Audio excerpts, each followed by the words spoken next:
Bienvenidos a Pulso Político en este domingo 7 de abril. Soy Carlos Rabascal y el día de hoy vamos a tratar un tema. Alguien me recomendó que no lo trate, pero sinceramente me lo recomendaron que no lo trate, pero como a mí me gusta a veces llevar la contraria, lo voy a tratar. Y lo voy a tratar porque es un tema que tiene que ver con la estructura de la sociedad y tiene que ver del comportamiento de la ciudadanía y en especial de los hombres en el Ecuador. Y el tema de hoy que vamos a tratar tiene que ver con algo que hoy se conoce como el femicidio.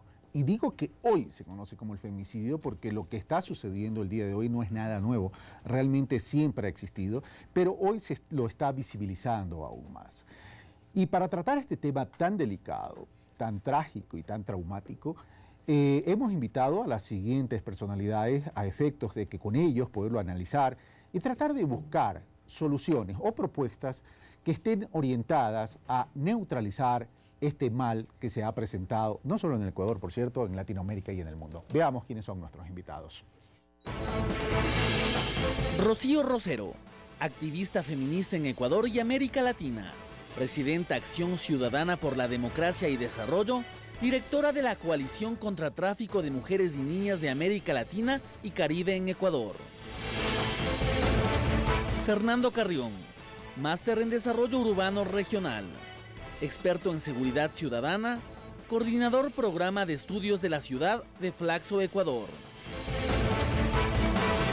Nadia Donadonibus, doctora en psicología clínica, máster en salud mental y conductas adictivas, directora ejecutiva de Fundación Ser Humano. Ramiro García, abogado y doctor en jurisprudencia, máster en Derecho Penal, máster en Ciencias Penales y Criminológicas.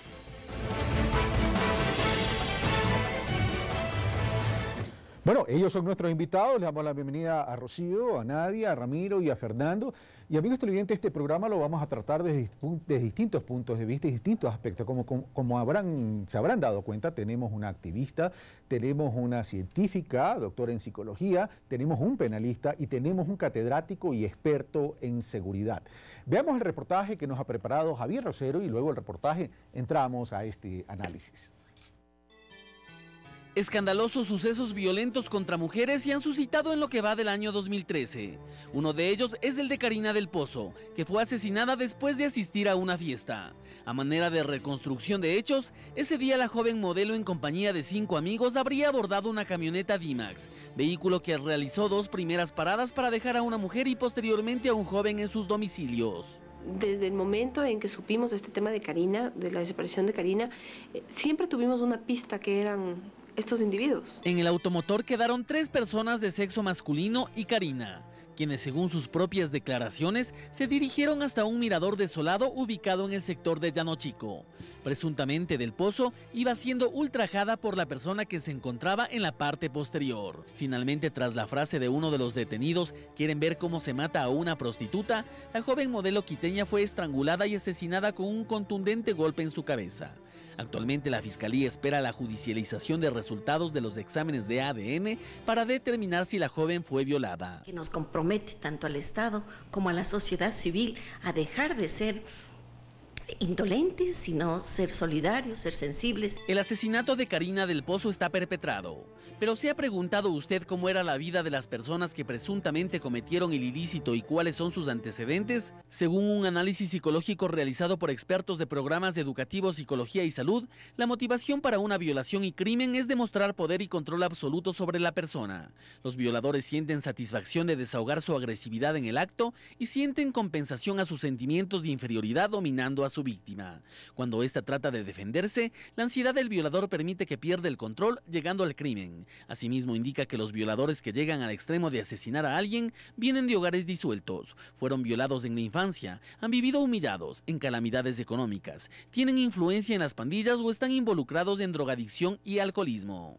El violador siempre prepara cómo va a hacer con su víctima. Prepara dónde encontrarlo, cómo invitarlo, a dónde llevarlo, a qué hora hacerlo. Las cifras revelan esta cruda realidad. 6 de cada 10 mujeres han sufrido algún tipo de violencia, mientras que 1 de cada 4 ha vivido violencia sexual. Y al hablar de la muerte de ellas, si bien no se tienen estudios actualizados con estadísticas determinantes, se dice que 1 de cada 6 femicidios fueron cometidos en el contexto de violencia o control sexual. Y 1 de cada 16 casos se presentaron con altas dosis de ensañamiento y venganza. El estudio referido indica que las mujeres víctimas tenían edades de entre 14, 15 hasta 66 años de edad. Eran amas de casa en un 27% y las demás con varias ocupaciones fuera del hogar. En cuanto a su condición conyugal, 6 de cada 10 mujeres víctimas de femicidio tenían relación de pareja, estaban casadas o tenían unión libre, lo que traslada nuestra atención nuevamente a los entornos familiares, como los espacios de violencia de género y femicidio. Indudablemente hay que incluirla, hay que tipificar en el Código Penal el femicidio. Esto es una cosa que hay que hacer del lado represivo, del lado de la punición. Pero también al mismo tiempo hay que trabajar en otro nivel, el nivel de la cultura. Hay que trabajar a nivel de la estructura social. El femicidio es un problema que se reproduce en América Latina y que en la actualidad sigue cobrando vidas de mujeres en todo el mundo. Recordemos que el femicidio es la mayor expresión de discriminación construida sobre una desigualdad estructural de poder entre varones y mujeres, al tiempo que ponen a la mujer en situación permanente de vulnerabilidad. Pulso Político, Javier Rosero. Gracias, Javier Rosero, por el reportaje. Solo una cuestión: no necesariamente alguien que se transforma en abusador. Violencia viene de una familia donde él ha sufrido ese tipo de actividad, porque puede haber esta combinación de tráfico de exceso de alcohol con combinación de droga y que hace perder los niveles de conciencia y no necesariamente proviene de una familia donde él ha sufrido este tipo de abusos. Pero en esta época que estamos hablando de un plan del buen vivir, donde para tener un buen vivir primero tenemos que trabajar en un excelente convivir. Necesitamos algo que la doctora Nadia Bonadónimos me dijo fuera de cámaras: trabajar en el sentir, en el pensar y en el actuar. Pero ya vamos a tratar de eso. Pero las noticias o las estadísticas que nos da el INEC son realmente preocupantes. En Ecuador, 6 de cada 10 mujeres han vivido algún tipo de violencia de género, es decir, un 60.60% de la población femenina a nivel nacional, 61.4% a nivel urbano y 58.7% a nivel rural. Durante el 2012, y estos son datos que ya los escuchamos en el reportaje, pero lo quiero dejar boteando en la mesa de Pulso Político para poderlos analizar. Durante el 2012, según la Fiscalía, se registró 234 casos de muerte de mujeres, de los cuales 63 fueron muertas por problemas pasionales, mientras 56 fueron privadas por venganza y 33 en el contexto de violencia intrafamiliar. De las 234 mujeres muertas, el 38% tenía entre 16 y 30 años y el 30% entre 31 y 45 años. Ahora, este es un tema no solo de Ecuador, es un tema mundial. Rocío, estamos frente a un tema que ustedes ya lo vienen denunciando, no de ahora, sino desde hace mucho tiempo. Es una realidad. Y el tema no pasa tan solo por una tipificación de carácter penal, sino el tema es de neutralizar este hecho a través de políticas públicas. Más allá de un tema de carácter legal, de carácter penal, pasa por un tema también de salud pública. Sí, efectivamente, Carlos, es un tema de política pública integral, tal como lo manda la Constitución.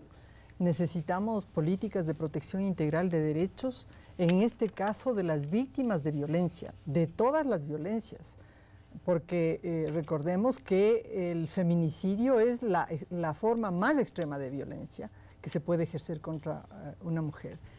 ¿Y por qué se lo ejerce? ¿Por qué se produce? Hay un contexto tolerante, benevolente, indulgente, incluso que justifica los comportamientos abusivos, los comportamientos de superioridad machista que están en la estructura de la sociedad. Entonces, creo que gran parte del problema no es solamente resolver, como tú mismo lo has dicho, una buena legislación, una buena tipificación del delito de feminicidio. Yo aquí incluso quisiera hacer la diferencia, ¿no es cierto? Porque cuando hablamos de femicidio, tal como está la propuesta, es solamente la culpa del actor directo. Pero cuando hablamos de feminicidio, y este es el aporte de Marcela Lagarde, una feminista latinoamericana reconocida a nivel académico, ella nos dice, a partir de los estudios antropológicos en Juárez, cuando en Juárez habían 80 víctimas de feminicidio, hay una acción o hay una omisión del Estado, es decir, hay un rol del Estado que también es parte de esta problemática, que tiene que ver con lo que estábamos conversando, política pública. Es decir, si el Estado no hace política pública, se convierte en un actor indirecto de esta situación, de la reproducción de este modelo misógino de cultura de odio que termina con los crímenes de odio hacia las mujeres, ¿no es cierto?, que termina justamente con los asesinatos en las peores condiciones. Entonces, aparte de la reforma jurídica, requerimos repensar en políticas de prevención, en un cambio cultural también, como se ha dicho en el reportaje, pero esto significa mover los cimientos de las masculinidades y las feminidades en el país, y no solo en el país, sino en el mundo. Las mujeres somos objeto, mujeres y hombres somos objeto de consumo, más las mujeres. Si tú pones en la balanza el tema de la estética, por ejemplo, a los hombres está muy bien el perfume, el terno y listo, pero la intervención de los cuerpos de las mujeres en la estética pasa por la clínica, el quirófano, la anestesia, es decir, el extremo.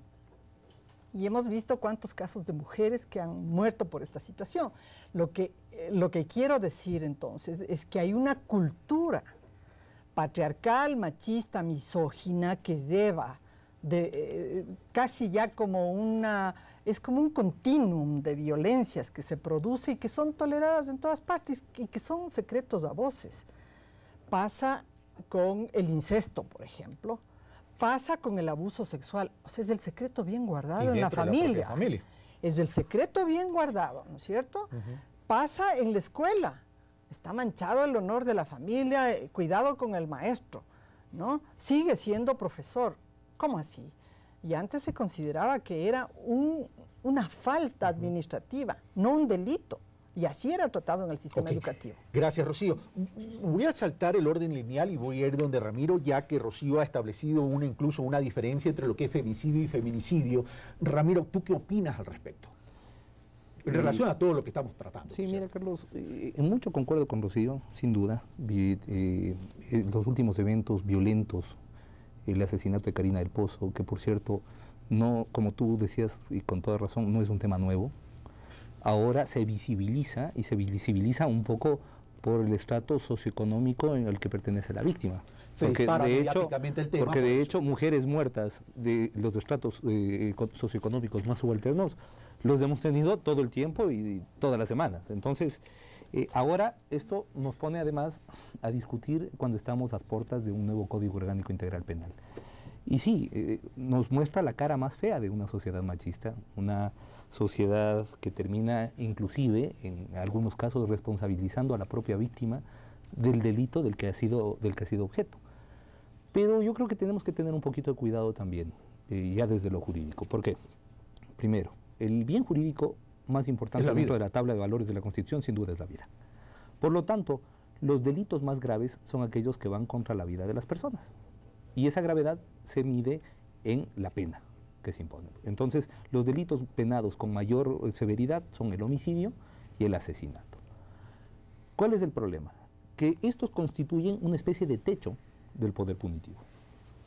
Techo que es el momento en que se mueve para arriba, va moviendo para arriba todos los demás infracciones. Es decir, estamos empujando, cuidado con empujar el poder punitivo hacia arriba en los delitos, en este tipo de delitos, con estructuras que desde lo técnico, no desde lo social, me parecen altamente cuestionables. Por ejemplo, establecer un tipo penal autónomo en base del género de la víctima resulta poco ortodoxo, digamos, desde la técnica legislativa. Pero por otro lado, me parece que un poco se parte de algunas falacias también en esta discusión. Yo sé que lo políticamente correcto es decir sí el femicidio o el feminicidio y vamos adelante con esto. No, me voy a permitir ser políticamente incorrecto, pero Yo creo que estamos partiendo de algunas falacias. Existe evidentemente una estructura violenta de la cual la mujer es víctima. Sí, es verdad. Pero no solamente la mujer. O sea, hay que decirlo, más de 10 víctimas de muertes violentas, 6 o 7 son varones.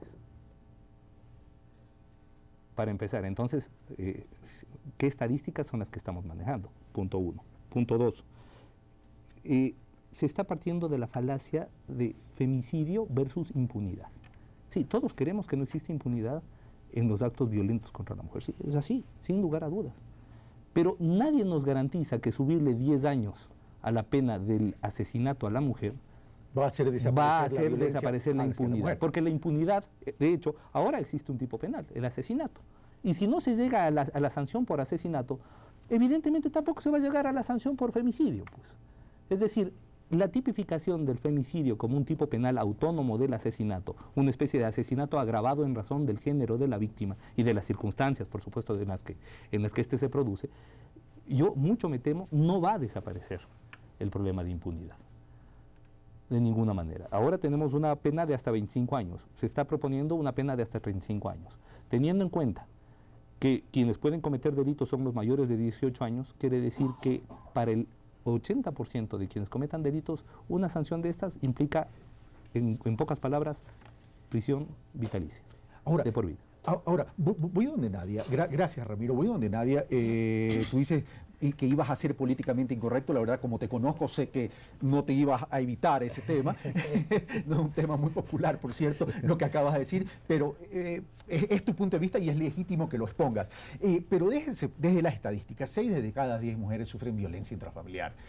Si 6 de cada 10 mujeres sufren violencia intrafamiliar y muchas de ellas terminan asesinadas, violentadas, etcétera, etcétera, no habrá cárcel en el Ecuador que logre recoger a todas estas personas que abusan de las mujeres. Por tanto, ahí deberíamos entonces concluir, o una primera reflexión es las reformas legales de carácter penal, no es que no se tengan que hacer, hay que hacerse, no son la solución estructural al tema.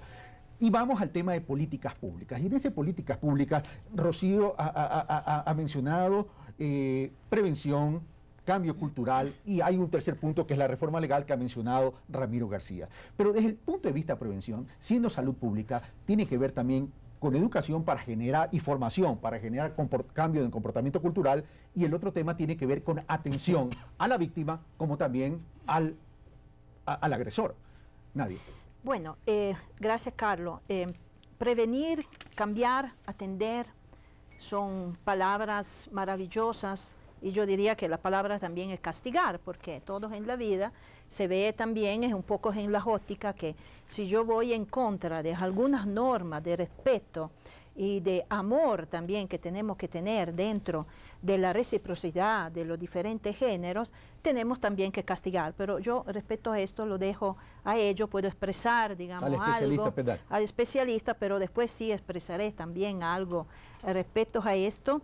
Pero da un punto de vista de lo que es la cultura del abuso, la cultura del homicidio, la cultura del acoso, la cultura realmente de quitar a nosotros como mujeres, y digo a nosotros como mujeres, yo soy una profesional, madre, mujer, y quiero hacer respetar hoy día esto bagaje histórico que nosotros tenemos, sobre las cuales me permito de decir que la evolución cultural, espiritual, biológica de la mujer no ha ido en el mismo camino de lo del hombre, porque las mujeres, agradeciendo, como se dice, al universo, a Dios y a nuestra estructura, hemos con el tiempo desarrollado ciertas habilidades que por un cierto aspecto nos han ayudado a evolucionar.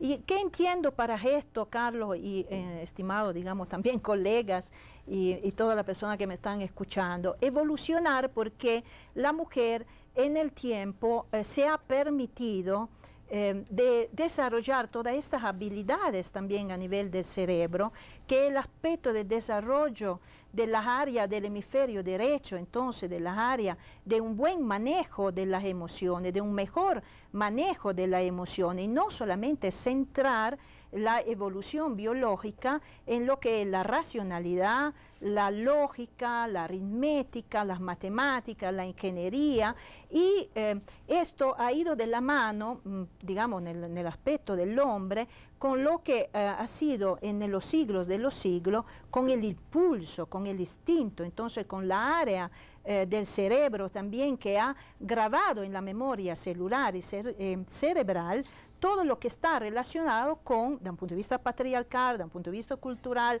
de un punto de vista de poder, disculpa, Carlos, de un punto de vista también de yo tengo que poseer a alguien que a un cierto momento me puede decir no. La mujer ha evolucionado porque puede aceptar que un hombre le diga, ¿sabe qué? No te amo, ¿sí? Y encuentra otra estrategia mucho más sabia, mucho más armónica para esto, que le costaron muchísimo en los siglos de los siglos. El hombre, lamentablemente, llega a la acción, llega al impulso, porque da un punto de vista neurocientífico, da un punto de vista cultural, no ha ido un poco de la mano con el desarrollo de otras habilidades. Solo una precisión, Nadia, para que continúes y termines tu pensamiento. Esa estructura biológica del hombre, ¿es la que le lleva al comportamiento cultural equivocado, dices tú? Son las dos cosas. Nosotros no podemos olvidar que el ser humano es un ser humano total, es un ser humano cultural, es un ser humano político, es un ser humano biológico, es un ser humano espiritual, es un ser humano psicológico, es un ser humano que lleva dentro de él todo esto. Si nosotros tenemos que hacer política de Estado, de prevención, no podemos de la manera más absoluta empezar a no saber la derecha lo que hace la izquierda. Entonces tenemos que unificar este ser humano y tenemos que permitir que este ser humano pueda a un cierto momento en el transcurso del tiempo desarrollar habilidades culturales, psicológicas, biológicas completamente diferentes, que van de la mano seguramente con toda la impotencia, me permito de decir, que él se ha cargado de un punto de vista de género masculino, porque yo en un cierto momento no quisiera ser hombre, porque imagínense ustedes, si uno para de tener poder y seguridad en sí mismo necesita matar. Al esposo que te dice, ¿sabe qué? Tengo un amante, saco la pistola y te mato. No, tienes un amante, vamos a hablar de esto que pasó en nuestra vida matrimonial. Entonces, en ciertos aspectos yo no quisiera ser hombre, porque en realidad hay una cierta dificultad en el manejo de todo esto. Pero después me dará la palabra también para otros aspectos. Va a haber tiempo para darle la palabra. Vamos donde Fernando Carrión. Pero cuando Rocío dice la base de las relaciones se sustentan en quien ostenta el poder, estamos hablando de temas culturales. Fernando, ¿qué opinas? Yo iría un poco más allá de eso, porque si bien, bueno, estoy de acuerdo con Rocío y probablemente ella va a estar de acuerdo conmigo, ese poder asimétrico que existe en la relación de los géneros no proviene exclusivamente de la cultura, proviene, por ejemplo, de la economía. La inserción al mercado laboral de hombres y mujeres es muy distinta, el pago salarial también es diferente, las posibilidades de acceder al patrimonio también son distintas. Entonces, aquí tenemos factores culturales, obviamente, pero factores económicos. Pero también tenemos factores en términos políticos. Si estamos hablando de una asimetría de poder, el poder es fundamentalmente político.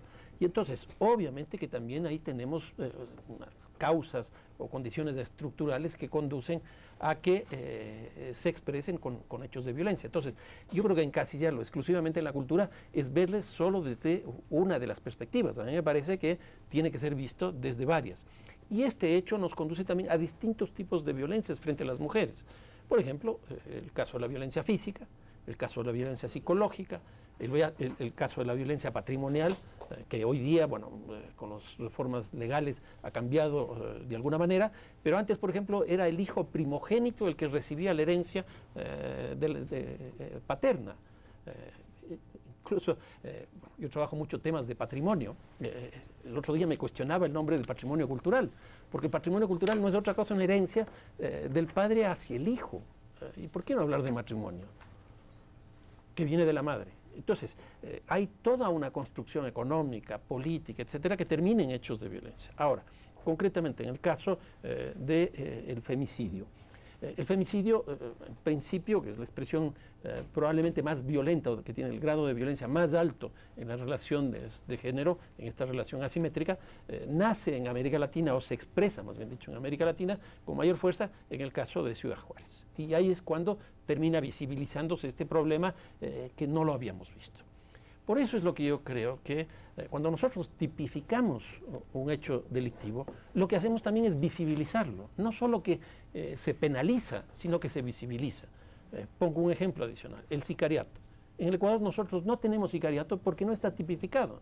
Y entonces es muy difícil entender la lógica del sicariato y establecer políticas frente al sicariato porque no tenemos estadística. Porque para qué estadística tiene que estar tipificado. En el caso de las mujeres, del femicidio, no sabemos cuántas mujeres mueren por razones de género. Y entonces, ¿qué política podemos plantear? No sabemos la magnitud, no sabemos las características.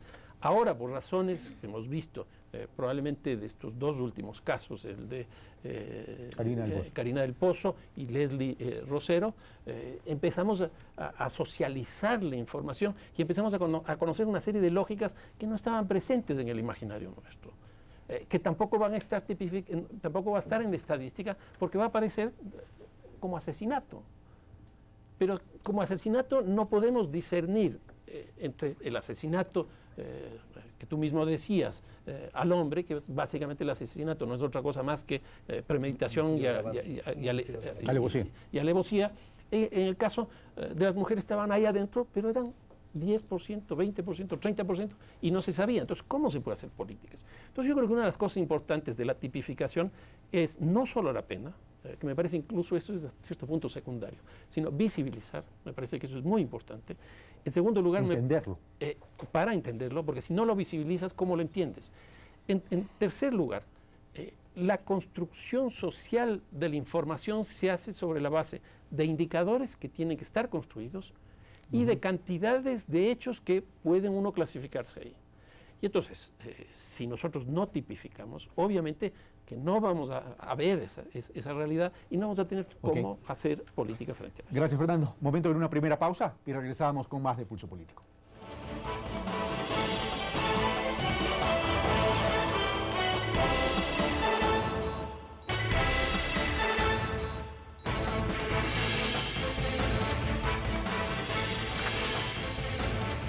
Estamos de vuelta, amigos televidentes. Recuerden, este es Pulso Político. Estamos tratando el tema del femicidio, para lo cual estamos ahorita con un panel con Rocío Rosero, activista feminista, Fernando Carrión, experto en seguridad y catedrático de la Flaxo, Nadia Donadoni, psicóloga y científica, y Ramiro García, abogado penalista.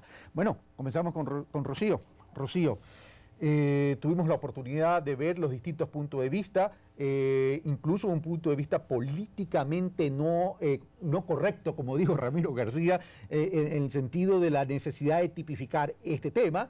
Así que usted tiene su espacio. 2 minutos. Bueno, la verdad es que es anacrónico mirar las cosas por un solo carril, es sesgado. Y ese es el problema del patriarcado y de la misoginia. Entonces, el derecho necesita romper sus propios paradigmas y nombrar, no solo por lo que ha dicho Fernando, yo estoy completamente de acuerdo, es decir, el punto de vista es integral. El delito no puede ser visto solo desde el punto de vista legal. Para tipificar el delito tenemos que concurrir con los elementos agravantes que se dan en las relaciones personales, de pareja, de amantes, de exnovios, de amistad, de subordinación laboral, es decir, el diferente tipo de relaciones. La forma en que esas relaciones se dan y qué antecedentes sobre esas relaciones y cómo se llega al hecho de violencia extrema. Es decir, todo ese tipo de elementos del crimen tienen que estar presentes y no son solamente legales, son culturales. Tienen que ver con la posición y la condición de las mujeres. Entonces, no podemos taparnos los ojos a una realidad que necesita ser vista como un hecho que es social, cultural, económico, pero que ciertamente requiere efectivamente de políticas también integrales. Y cuando decimos políticas integrales, yo no quiero dejar suelta la idea de que en esas políticas está la prevención, está por supuesto la sanción, pero está también la reparación de los derechos de las víctimas. Tenemos en este momento un problema bien grave en el país, que es que con la transición de las comisarías de la mujer a los juzgados contravencionales, el tema se ha disuelto. El tema de la atención a las víctimas de violencia, el Ministerio del Interior no termina de asumir, no hay financiamiento para las casas de acogida, por ejemplo, exactamente. Necesitamos entrar como sociedad, como gobierno nacional, a una política frontal sobre esto. Terminaron los 2 minutos, Rocío, y en esto voy a ser exigente porque si no, no vamos a ser dinámicos. Ramiro García, ya que usted fue aludido por su intervención de política incorrecta. Sí, bueno. La verdad, yo creo que más bien la perspectiva que quiere endosar al sistema penal, la solución de problemas que no son penales, sino culturales, sino sociales, sino económicos, sino laborales, etcétera, esa es una perspectiva sesga y un poco reducida. Es decir, estamos queriendo pedirle al sistema penal algo que no nos puede dar. Estamos olvidando que el sistema penal no actúa ex ante, actúa ex post. Es decir, una vez que ya el bien jurídico se vulneró. ¿Y tu posición es el hecho de que esté la tipificado y el hecho de que esté la sanción no va a desaparecer el delito? Exactamente. Yo lo que creo es que el tipificar más gravemente y el hacerlo de una forma autónoma, por un lado, no nos va a solucionar el problema de femicidio, no nos va a solucionar el problema de impunidad y no vamos a tener una solución mientras la institución más machista que tiene esta sociedad. La sociedad tiene 2 instituciones fundamentalmente machistas desde mi punto de vista. La Iglesia y los organismos armados. Uno de ellos, la policía, donde se exacerban los valores machistas. Mientras tengamos a la policía investigando, bajo esas estructuras, investigando los casos de femicidio, vamos a seguir teniendo temas de impunidad. Ahora tenemos sanción, tenemos el tipo penal. Con todo respeto a Fernando, 30 segundos. Con todo respeto, el sicariato sí se encuentra tipificado. El asesinato por pago está tipificado desde hace rato. Que no se llama sicariato es otra cosa. Acá, en este caso, el asesinato a mujeres está tipificado, y a hombres y a todos. El problema es que no se llega a las sanciones. Entonces yo creo que eso no vamos a solucionarlo a través de una tipificación autónoma, que es lo que se está planteando. Gracias, Ramiro. Fernando Carrillo y luego Nadia. Yo soy arquitecto nomás. A ver, yo creo que, para empezar, según Naciones Unidas estamos viviendo este rato el año internacional de la no violencia contra las mujeres. Y me parece que es un punto de partida fundamental, que se me escapó hace un rato decirlo, porque creo que debería haber en este año un conjunto de iniciativas de política, entre esas las de tipo legal, que se integren, que se expresen, etcétera, y que se construyan. Y políticas son legales, políticas económicas, etcétera. Una segunda cosa que tampoco quisiera dejar pasar, que es estos 2 casos y otros más que han aparecido en este último tiempo, son casos muy emblemáticos que vale la pena reflexionarlos. Porque, por ejemplo, el caso de Karina del Pozo.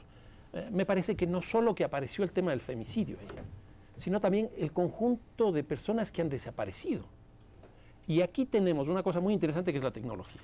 Si no hubiera sido por las redes sociales, no hubiéramos encontrado esa realidad, porque desgraciadamente las personas que son desaparecidas, y la mayoría más o menos de la misma condición de la chica Karina del Pozo, no tienen dónde ir a poner las denuncias, porque no creen en esos sistemas. Entonces, ¿qué es lo que está creyendo esta gente? En las redes sociales.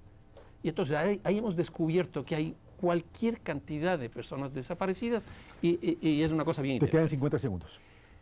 Creo que también en esto de la tecnología hemos descubierto lo que significa el seguimiento de los vehículos, que me parece que incluso haberlo sacado a la luz pública es muy importante.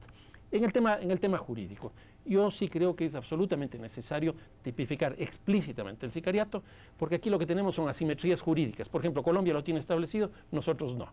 Y entonces esto hace que por esas asimetrías jurídicas se establezcan también asimetrías donde se cometen los hechos delictivos. En el caso del sicariato hablas, pero también la necesidad de tipificar el femicidio. Sin duda el femicidio también, por las razones que decía hace un rato.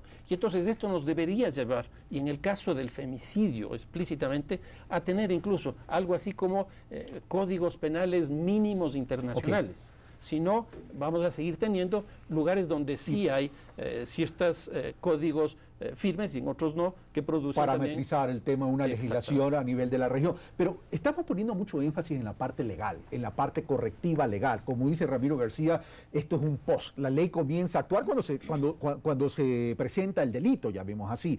Pero el problema no se origina porque si es 25 o 28 años, o porque si se llama femicidio, si se llama asesinato. El tema pasa es porque ya existe esa relación de base de poder, que no solamente es hombre-mujer, es relación hombre-hombre y relación mujer-mujer. Es decir, la forma de relacionarnos se sustenta en una relación de ostentar poder, de hacer sentir poder. Ahora, pero frente a este hecho de relación hombre-mujer, ¿cómo lo podemos prevenir? Porque Rocío habla de la necesidad de establecer políticas públicas. Yo en el primer bloque le mencioné, Nadia, educación, formación, rol de la familia, atención en términos de salud pública, tanto para el agredido como para el agresor, etcétera, etcétera. Pero eso no se está visibilizando en el país, y eso tampoco se está debatiendo en el país. Digamos, hay que hacerlo, y hay que hacerlo lo más pronto posible. Hay que empezar a hacer una prevención desde las maternidades, desde el momento en el cual la mujer, junto con su hijo o hija, empieza a tener problemas para una buena relación o inclusión o exclusión. Hay que empezar a hacer un plan de prevención que contemple desde la guardería, desde los maternales, desde los kinder, desde la escuela y desde los colegios y sucesivamente universidades, ya bueno, ya son grandes. Pero vamos aterrizando, Nadia, sí, yo te voy aterrizando. Mira, prevención. Hay que trabajar muchísimo en lo que es el desarrollo de la inteligencia emocional, capacidad empática, tolerancia, trabajo en grupo, valores, trascendencia, espiritualidad. Dejamos aparte el tema religión, que eso no es el caso, cada uno, digamos, en su vida haga lo que quiere respecto a la religión, ¿correcto? Pero espiritualidad sí, porque si el ser humano no empieza a subir todo lo que son los instintos a algo que es más trascendente y nos va hacia una cultura de paz y de tolerancia, ¿de qué podemos hablar de código o de qué política de Estado podemos hablar? La atención, centros de acogida para la mujer, fortalecimiento a la personalidad de la mujer. Hay que trabajar fuertísimo en esto. Te voy a parar un momento para precisar. Es decir, Rocío hablaba que con las comisarías esto un poco se diluyó, después cuando ahí necesitamos ser mucho más eficientes, porque la comisaría termina siendo comisaría, no termina siendo un centro de atención. Claro, termina siendo problema de la droga, alcohol, droga y alcohol. El gobierno tiene que tomar conciencia que droga, alcohol destruye y atrofia los lóbulos frontales, así como los videojuegos. Esto quiere decir incapacidad de control del impulso, incapacidad de discernir el bien y el mal. En 15, 20 años vamos a tener una población terrificante. Ya, entonces, esto también, problema de droga, alcohol, que no podemos siempre esperar que muera uno en un colegio para empezar, como se dice, a hacer algo o a ver que hay una Karina del Pozo que ha sido, digamos, asesinada con toda la empatía y todo el dolor que me da esto como ser humano que soy y como mujer que soy. 30 segundos, no te preocupes, ya, 30 segundos. Entonces, en esto no podemos esperar de tener altos indicadores, porque tenemos siglos de indicadores, a nivel mundial que la mujer es acosada, es abusada, es lapidada, es quemada, se le echa ácido simplemente porque decide de divorciarse de un hombre, se la acusa, se la mata.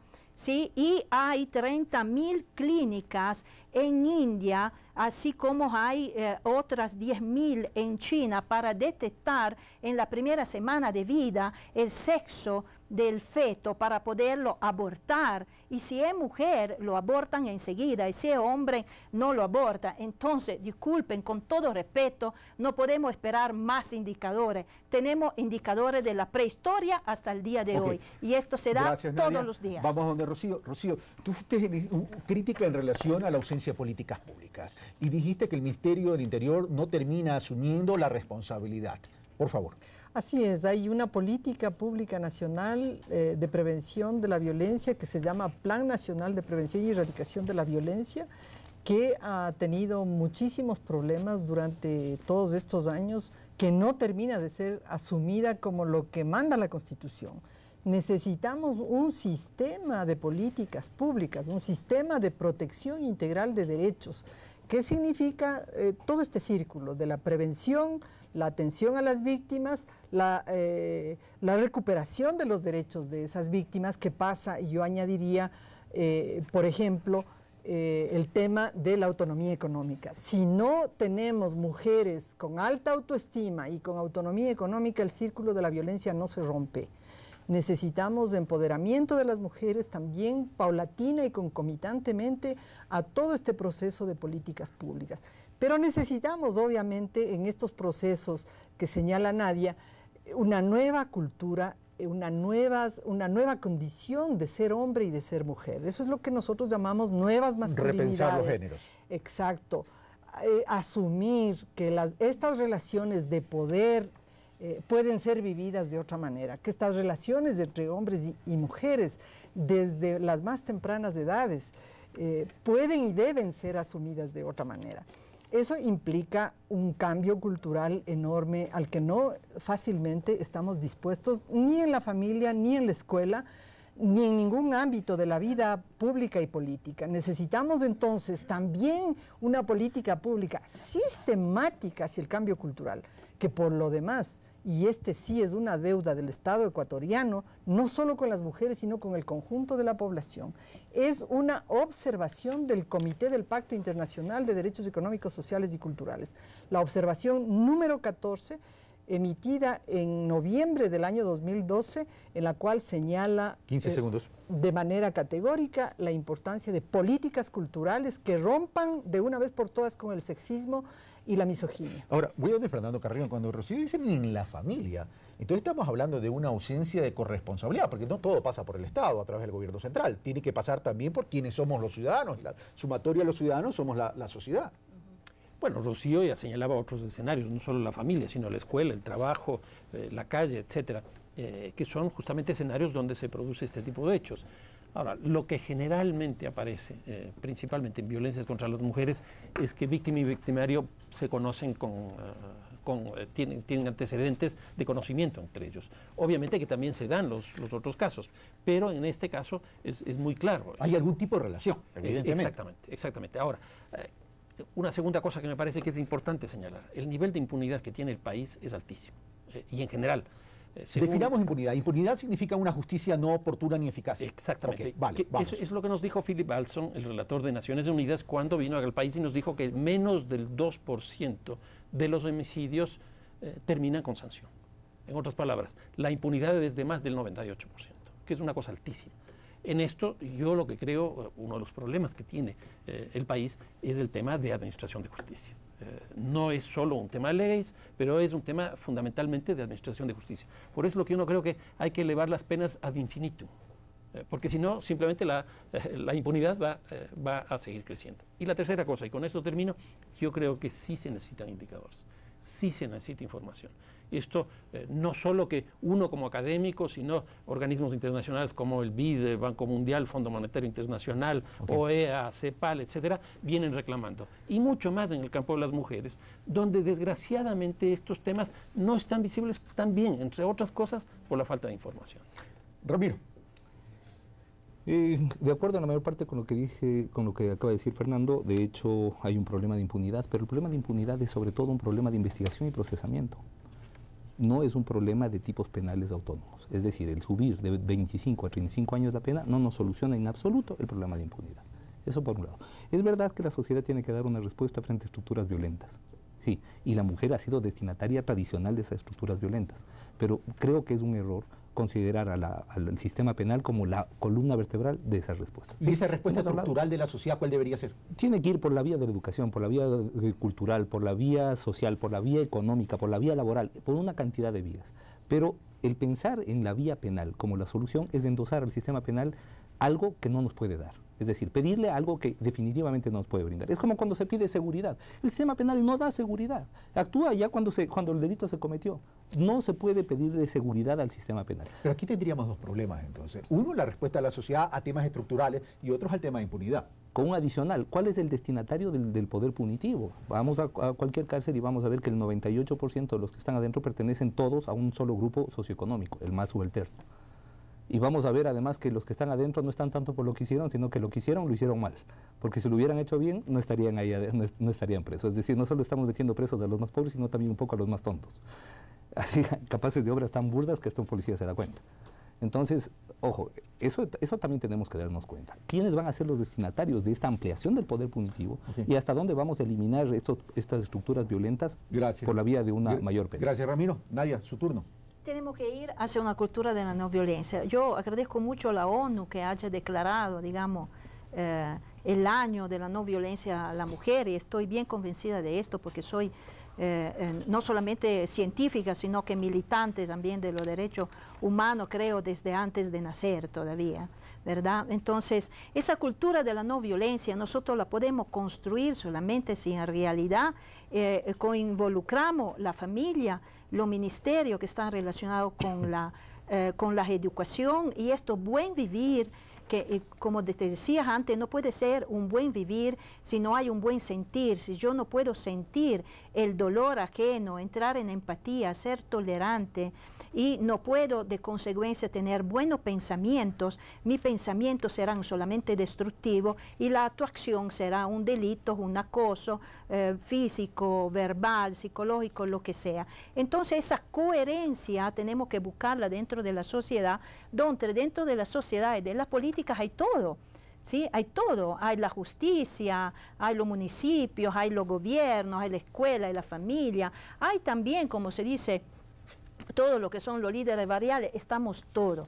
Nadie se puede tirar por atrás respecto a esto. La no violencia pasa también a través de un buen plan de nutrición, porque lo hemos visto desde un punto de vista científico, que la nutrición, todos son los colorantes, la falta de algunos enzimas y oligoelementos está desencadenando toda una serie de actitudes agresivas que precedentemente había, pero había en un nivel inferior respecto, por ejemplo, a la infancia y adolescencia. El factor 20 segundos. Comunicación, no te preocupes, comunicación, televisión, telenovelas y todo lo que es la imagen de la relación hombre-mujer entre el ser seducida y el seducir o el obtener para poder, digamos, estar bien, tiene que pasar a través de la seducción y sumisión. Entonces, si la Revolución Francesa rompió el esquema de un cierto tipo de esclavitud, en Estados Unidos la esclavitud de las razas, el feminismo rompió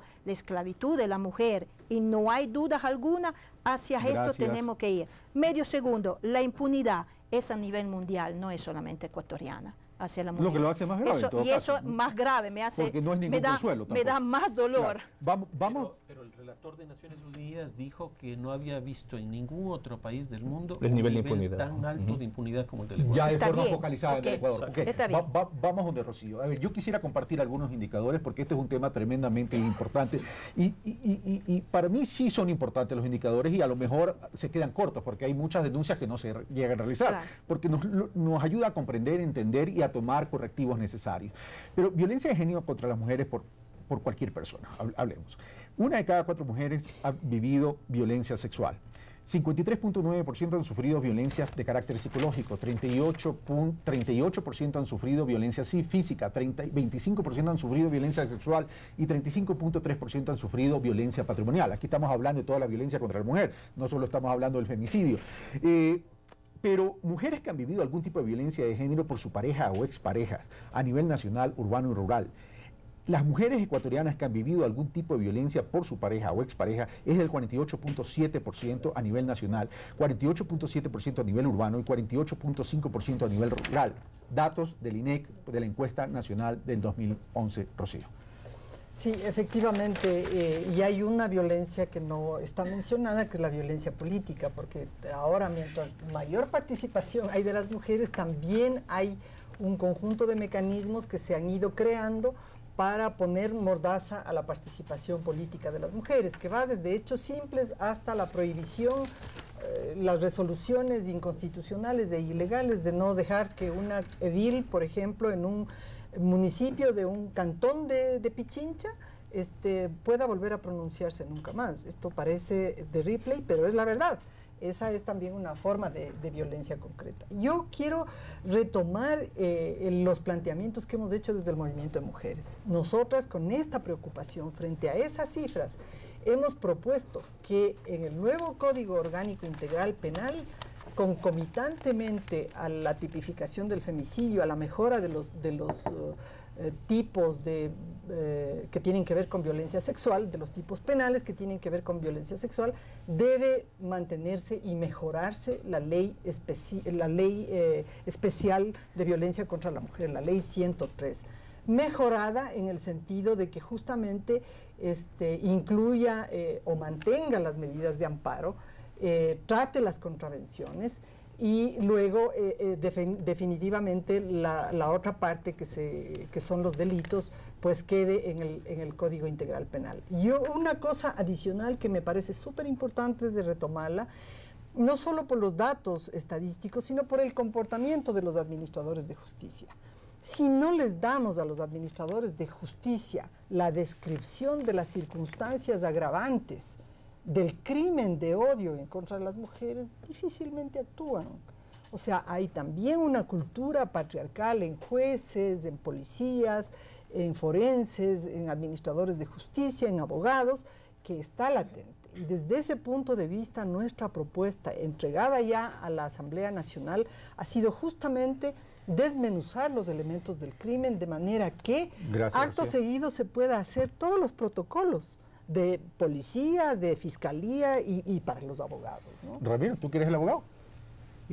Sí, en parte sí, evidentemente, como dijimos hace un momento, es un problema de administración de justicia fundamentalmente, y en eso radica, por ejemplo, una de mis objeciones. Si es un problema de administración de justicia, no es un problema de tipificación. Yo creo que el lío acá no está en tipificar con mayor exhaustividad los elementos. Adecuadamente la justicia. Claro, el problema es que hay un montón de mujeres muertas sin que nadie sea condenado, ni por homicidio, ni por asesinato, ni por femicidio, ni por nada. Entonces, eso yo creo que no lo vamos a solucionar por la vía de la tipificación del femicidio como un tipo penal autónomo. Lo que sí vamos a hacer es empujar el sistema de penas hacia arriba, y eso, una ampliación del poder punitivo siempre implica menos Estado de Derecho, y eso sí me preocupa. Fernando, 59.3% de las mujeres indígenas son las mujeres que sufren más violencia. 55.3 afroecuatorianas, 43.2 blancas, 48% montubia, 47.5 mestiza. Está en todos los estratos y en todas las etnias.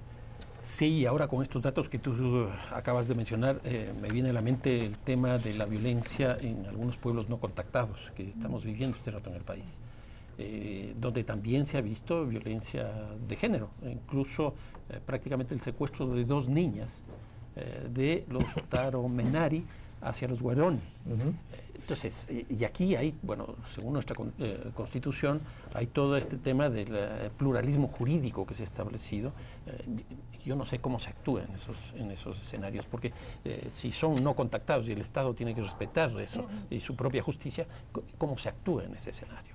Los datos que tú estás diciendo, bueno, son parte de la pluralidad de nuestro país y que pueden acogerse en algunos casos, me imagino, a la justicia ordinaria y en el otro a la justicia indígena. Pero me parece que ese es un tema bien complejo que tampoco escapa de una discusión de este tipo. Y la última cosa que quería decir, Carlos, aprovechando nuestra condición de gente vinculada al fútbol, tú le conoces mucho a Pierluigi Collina, el famoso árbitro italiano. Él decía que uno de los problemas que tienen los árbitros en el mundo es que saben de reglamentos pero no saben de fútbol. Si nosotros hacemos lo mismo en términos de jueces, lo que podríamos decir es que los jueces saben de leyes pero no saben de violencia, no saben de inseguridad.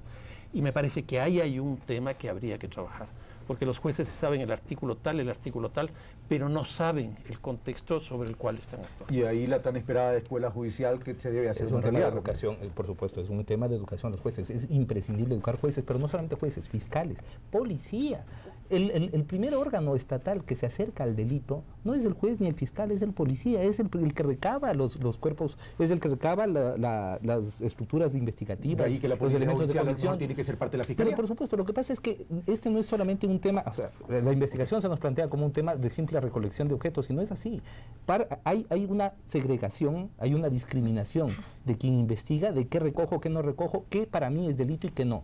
Entonces, en eso tenemos que entender de que mientras los órganos estatales no tengan una reestructura educativa, vamos a seguir teniendo los márgenes de impunidad inaceptables que tenemos. Gracias, Ramiro. Ya estamos terminando. Nadia y luego Rocío para las conclusiones. Sí, mira, bueno, primera cosa quería hacer aclarecer, digamos, algo. No es que yo no esté de acuerdo con los indicadores, no quiero ser, digamos, desde un punto de vista de planificación hay que tener estadística e indicadores, no hay duda, no quiero ser mal interpretada. Lo que yo quería decir que ya, como se dice, tenemos también que actuar. están bien los indicadores, está bien siempre buscar indicadores, pero es hora de actuar de una forma inteligente, de una forma sabia y de una forma también rápida, porque lamentablemente, mientras nosotros estamos aquí hablando, hay mujeres que lloran a otras mujeres Nadia. que se han muerto. Rocío. Sí, es hora de actuar y yo diría que debemos ir hacia el desarrollo de una cultura de cero tolerancia. Contra la violencia. Contra la violencia hacia la mujer. Esta cultura de no violencia es eso, es cómo nos relacionamos con respeto. Y eso implica desde el primer actor de esta sociedad. O sea, el Estado ecuatoriano tiene la obligación de actuar. Gracias, Rocío, gracias, Nadia, gracias, Ramiro, gracias, Fernando, gracias, amigos televidentes. Un tema real, dramático, que tenemos que actuar. Es momento de actuar. No todo pasa por la legislación, hay que trabajar en la legislación. Pasa también por políticas públicas de prevención, políticas de educación, políticas de salud y, por cierto, la forma como nos relacionamos. ¿Somos en el Ecuador una sociedad violenta? Se los dejo a ustedes, amigos televidentes, para que respondan. Esto fue Pulso Político. Soy Carlos Rabascal. Yo los espero el próximo domingo.